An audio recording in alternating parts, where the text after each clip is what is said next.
Welcome to Jackson Lewis's podcast, We Get Work. Focused solely on workplace issues everywhere and under any circumstances, it is our job to help employers develop proactive strategies, strong policies, and business-oriented solutions to cultivate a workforce that is engaged, stable, and diverse. Our podcast identifies the issues dominating the workplace and its continuing evolution, and helps answer the question on every employer's mind: how will my business be impacted? This episode in the Year Ahead series of We Get Work features a Q&A discussion with co-leaders of Jackson Lewis's healthcare, manufacturing, retail, and technology industry groups, who will share insights on how industries are addressing the challenges seen in 2021 and offering best practices to stay compliant and mitigate risk in 2022. Our moderator, Stephanie Lewis, is joined by Eric Felsberg, Maurice Jenkins, Michael Mortensen, and Sarah Skubis. Stephanie is a principal in the Greenville office, a member of the firm's board of directors, as well as co-leader of the Litigation Practice Group and the Pay Equity Resource Group. She advises businesses on practices and policies to foster employee engagement and avoid litigation, and represents them when litigation is unavoidable. Eric is a principal in our Long Island office, the co-leader of the Technology Industry Group, and the national director of the firm's Data Analytics Group. He leads a team of multidisciplinary lawyers, statisticians, data scientists, and analysts with decades of experience managing the interplay of data analytics and the law. Maurice is a principal in the Detroit office and co-leader of the Manufacturing Industry Group. He advises and represents employers with respect to strategic labor relations matters, collective bargaining, and NLRB litigation. And Mike is a principal in the Dallas office, co-leader of the Retail Industry Group. He focuses his practice on traditional labor relations, workplace law, and preventative advice and counseling.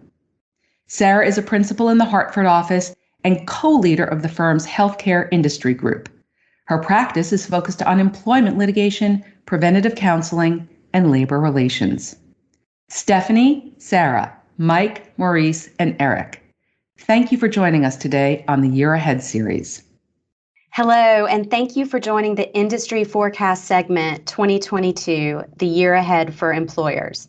I'm Stephanie Lewis. I'm the managing principal of the Greenville, South Carolina office, and I will be moderating a panel discussion of our industry thought leaders discussing the legislation, litigation, and trends impacting the healthcare, manufacturing, retail, and technology industries.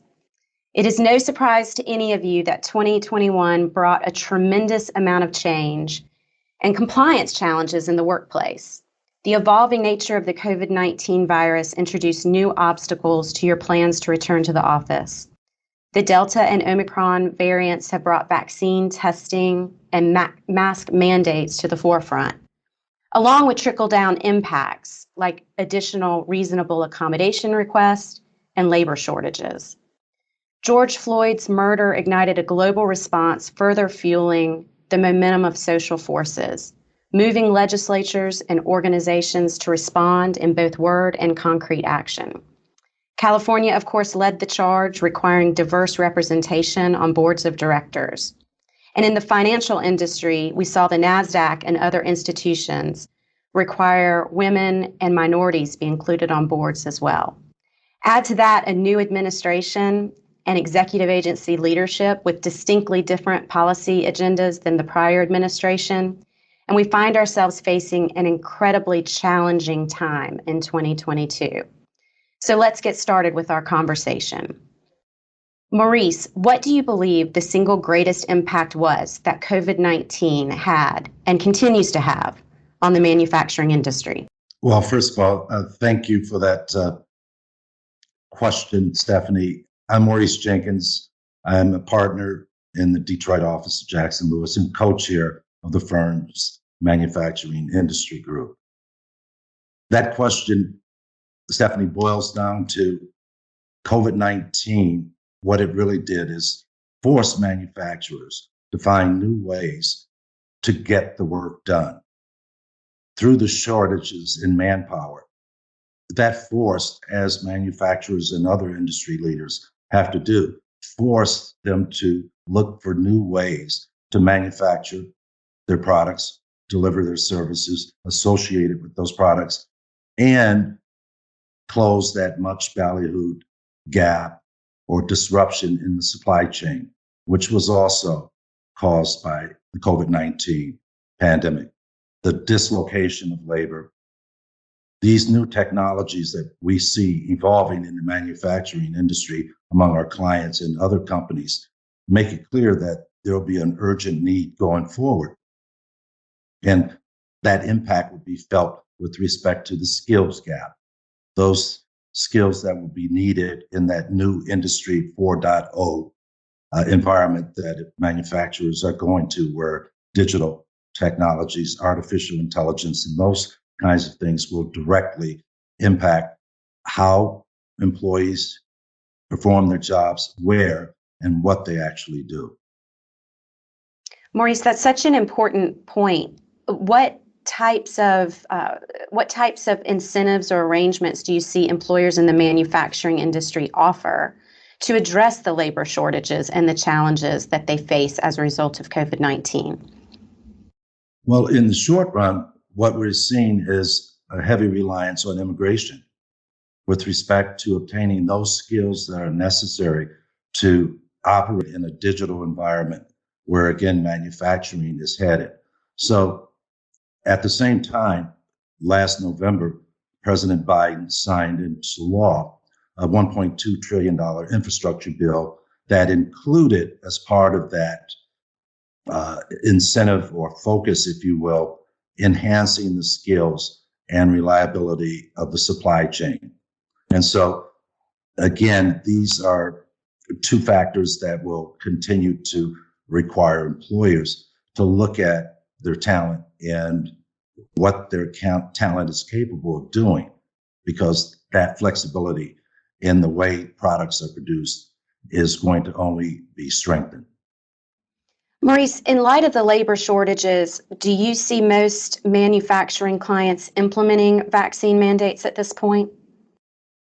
Well, many have, but much like the CDC provides in most state legislatures that have addressed it at all or not banned it, if you will, manufacturers are taking a reasonable approach. Those manufacturers who are union represented, they've already had those discussions, and the unions have been fully supportive of vaccinations, but not mandatory without those exceptions recognized by law, whether it's religious belief or some other underlying medical condition. And what we'll see is that that kind of scrutiny only tightens the workforce. Testing, because as we see with Omicron, the infections have not gone away. Those impacts that we saw in 2021 will continue into 2022 and really put a strain on employers' ability to match their workforce with the needs of the business. Really valuable insight, Maurice. Thank you so much. Sarah, no industry has faced a greater impact from COVID-19 than the healthcare industry. When we think about the evolution of COVID-19 over the past 2 years, what should employers in the healthcare industry be preparing for, and how? Hi, Stephanie. Great to be here with everyone. I'm Sarah Skubis. I'm a principal in the Hartford office, and I'm a co-chair of the firm's healthcare industry group. And you nailed it on the head, Stephanie, right? There has not been, I think, any other industry that's had a more challenging 2 years driven by the pandemic. And as Maurice indicated, there are a host of issues that we anticipate those in the healthcare industry need to be prepared to continue to address as we head into 2022.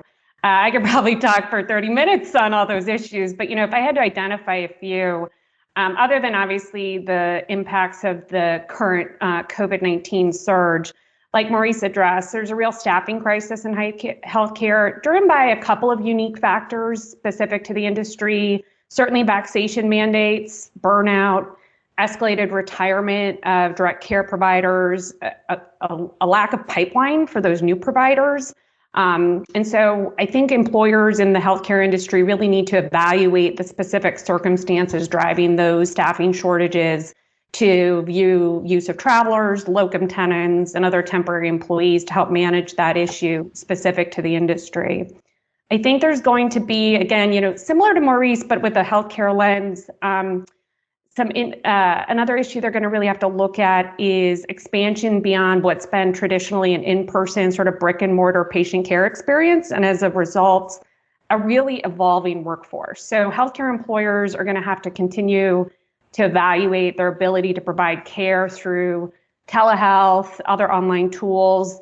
I think there's going to be a real focus on additional investments and training of employees to kind of facilitate this growth area. Along those lines, I think healthcare employers in 2022 are going to continue to take a look at their remote workforce outside of their traditional employee footprint, right? It's a newer model for the industry who hasn't really traditionally employed a remote workforce, really focusing on individual employment at a local level.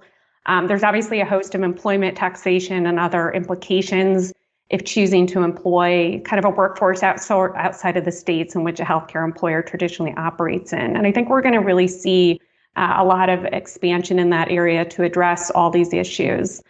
2021, huge for mergers and acquisitions in healthcare, and I don't see that stopping anytime soon. So there's going to be a host of issues, especially in employment and labor issues and liabilities that come as a result. And that was really driven by the pandemic, right? They need to be competitive in the market, and expanding their footprint is a key component of that.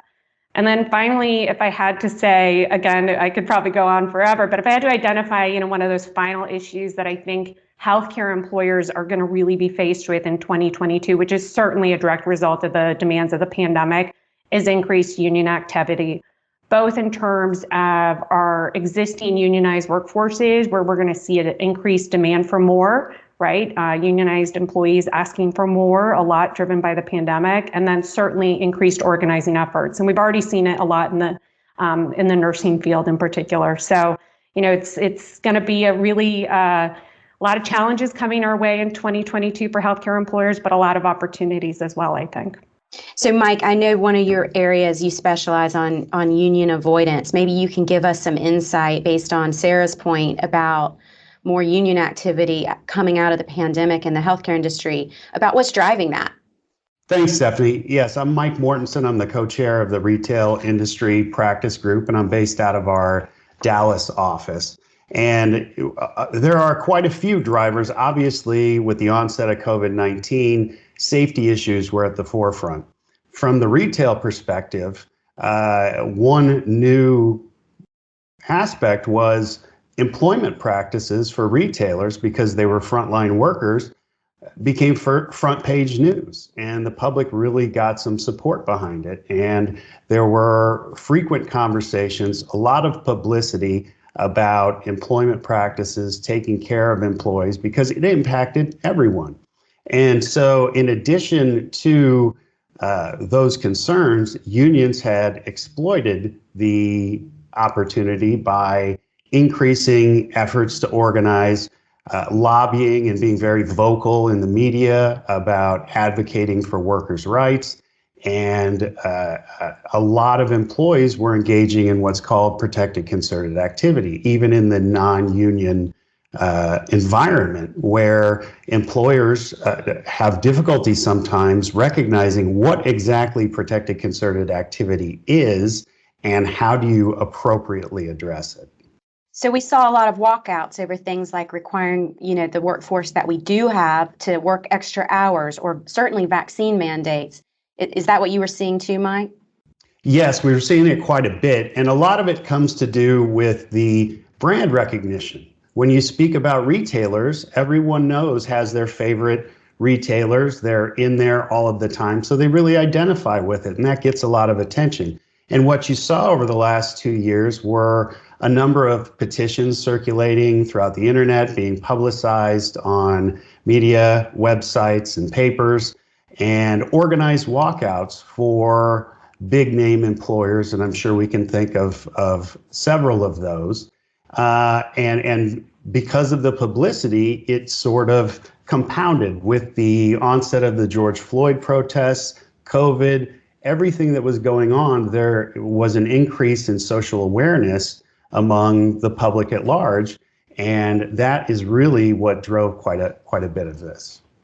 Well, your mention of George Floyd takes us to the social awareness movement that we've all faced, in the last year as well. So, Eric, I wanted to hear from you. In the technology industry. Of course, there have been employees and stakeholders demanding specific commitments and dictating how organizations should be run. What are the pressing areas or questions that employers in the technology industry need to address to foster an inclusive environment? And also, what preventative steps should they be taking to address the calls for meaningful social change? Yeah, thanks very much, Stephanie, and happy to address that question. My name is Eric Felsberg. I'm a principal in the New York Metro region of Jackson Lewis, and as Stephanie alluded to, I am the co-leader of the technology industry group.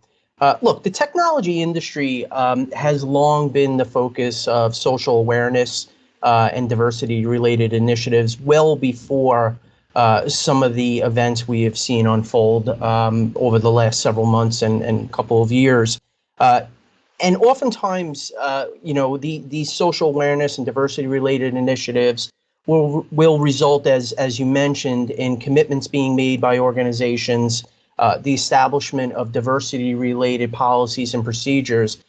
However, although well-intentioned, a lot of times these initiatives have not produced the change in the time frame desired. And we've seen this a lot in the technology space. Look, technology plays a huge role in our everyday lives. And when you couple that with the current environment, it's really brought the issue of diversity and inclusion, especially in the tech industry, under a bright spotlight. There's an increased demand, as you mentioned, for transparency and measurable change.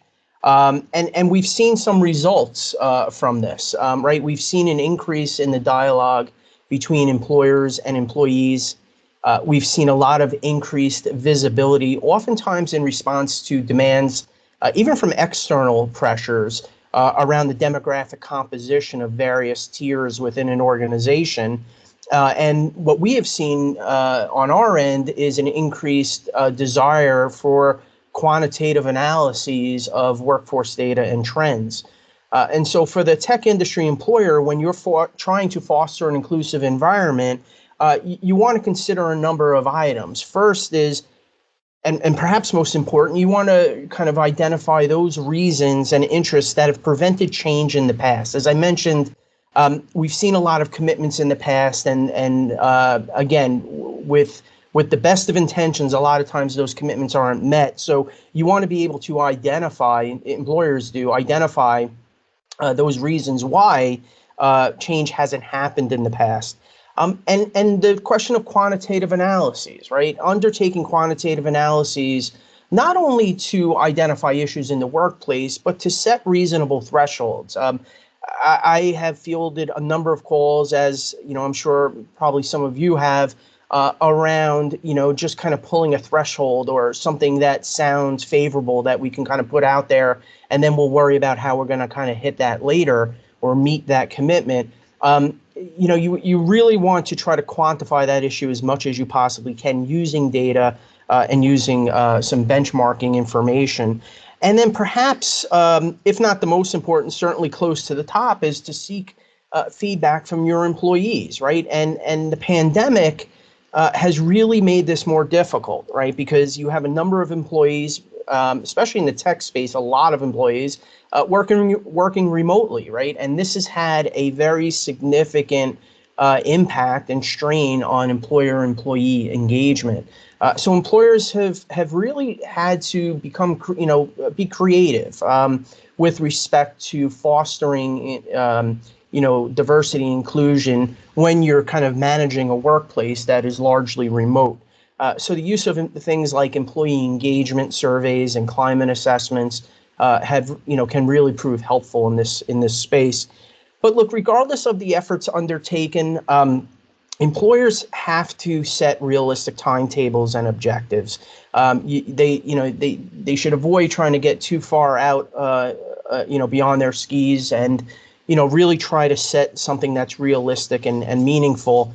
And as they're doing this, seek objective advice and counsel from their advisor. Those are great practical pieces of advice, Eric, for dealing with these calls to action and for companies who want to respond with policies that create meaningful change. Maurice, I'm curious, in the manufacturing industry, we've seen a lot of large employers really look to be leaders in this space. Is there anything that you would say is a particular good example of one of our, manufacturing leaders' action in response to calls for social change, or a particular watch out? Well, there are a number of companies that have demonstrated and have historically been able to, as my daughter would say, show receipts when they're challenged with respect to their commitment to diversity and inclusion and equity. As the George Floyd events of last year unfolded, the concept of equity began to bubble up. And going to Eric's comments, that use of data is twofold, because as manufacturers are seeking to have more well-established numbers and data that would show commitment in the DE&I space, whether it's through their supply chain or within their own C-suite or organizational structures, you still have numbers at stake. And performance management, even hiring decisions, are being driven more and more by artificial intelligence and data, that from the standpoint of manufacturers, that's going to continue as they seek to upskill their workforce, to implement those training programs. And yes, a number of, shall I say, manufacturers with foresight that aren't waiting for disruption in their supply chain have implemented strategies to ensure that the skills of their workforce are there, at the same time balanced against their commitments in the DE&I space. So, but there is still going to be challenges and pressures for employers in the manufacturing space to try to manage performance using data and using technologies like body sensors. We hear about certain large global companies that use AI to determine whether individuals are really at work and working at a particular pace. And so these kind of technologies are crucial in the manufacturing space to close the supply chain gaps and deal with fluctuations in manpower. But they also challenge employers from a fair employment practices standpoint to ensure that their policies and the way they select and who they select for discipline or advancement is consistent with that balanced, non-discriminatory approach, data and anecdotally. Great. Very helpful. So I want to turn now to legislative activity. Mike, there were several pieces of federal legislation with significant impacts on employers introduced in 2021. And they're making their way through Congress. And there's also, as we know, sweeping regulatory changes at the NLRB and the EEOC, not to mention OSHA, spurred on by the change in administration. Where do you see the opportunities and potential liabilities in the retail industry? Well, it's important to understand what's pending out there with respect to some of these changes. And it's not unusual with respect to the National Labor Relations Board for there to be a change every time there's a change in administration. Well, prior to his inauguration, President Biden pledged to be one of the most labor-friendly, pro-labor presidents in history, and so far he appears to be making good on his word. And shortly after taking office, he fired the Trump-appointed general counsel, who is responsible for setting the prosecutorial agenda for what cases will be presented for the board. So in addition to the pending legislation, which I'll address, he created a White House task force that was specifically commissioned with the goal of increasing union membership across the United States and engaging in public outreach to both union and non-union workforces. And the most notable of the pending legislation is the PRO Act, or the Protecting the Right to Organize Act. And it was passed in the House, and it is pending in the Senate. And it includes sweeping changes to strengthening unions and making it easier to organize, imposing increased penalties for unfair labor practices. And it even includes a provision in there that would allow individual employees to file civil claims for unfair labor practices and impose individual liability, personal liability on officers and directors. Now, these actions are dependent on public interest, and there has been an increased public interest in unions. But fortunately, and this is not for certain, but we don't anticipate the PRO Act will be passed by the Senate unless there's a change to the filibuster rules. But the impact of the PRO Act can be accomplished through different means. So, for example, the Build Back Better Act, which is a reconciliation bill, and you wouldn't expect a lot of changes to substantive statutes like the National Labor Relations Act, but it does in fact include some labor relations issues, meaning there would be imposed, and this is still in the bill that came out of the Health, Education, Labor, and Pensions Committee within the Senate, to add severe penalties, fines to employers for violations, including not to exceed $50,000 for each violation, or if it's a discharge or results in serious economic harm, that could be doubled to $100,000, and also include personal liability for officers and directors. And so that's sort of a backdoor to enacting some of the PRO Act provisions that may not be done, but there's a question as to whether or not that's appropriate for a reconciliation bill, which is much easier to pass at 51%. If that fails, if both fail, the National Labor Relations Board has indicated a proactive approach. And when I say the board, I'm referring to the board's general counsel, Jennifer Abruzzo, who is a former general counsel for the CWA and very, very aggressive with a pro-labor agenda, and has announced multiple initiatives that would impact not only retail, but all employers as a whole. And it includes things like overturning past precedent regarding making it easier to organize the workforce, scrutinizing handbook policies as we've seen in the past, expanding the definition and protection of protected concerted activities, especially in a non-union location, which is for a lot of retailers outside of the grocery industry. In the storefronts, that could be a significant issue. I'm sure many employers are receiving letters or petitions from groups of employees complaining about working conditions, and management sometimes have difficulty recognizing what's considered protected concerted activity. And even if an employee were to engage in unprofessional or inappropriate behavior, they could still have the protection of the act, and an employer could unknowingly violate the act. There's a number of other provisions in there. Just knowing that this is all going to increase union activity, potential protected concerted activity with heightened penalties. And so to prepare, what employers should really do is, one, educate themselves on what protected concerted activity is, conduct vulnerability assessments to determine, okay, well, what are the issues in our workforce? What do we need to address? How can we improve our employee relations within our organization? And a lot of that may have to do with a wage and benefit analysis, just given the current economic climate, the staffing shortage, and the great resignation.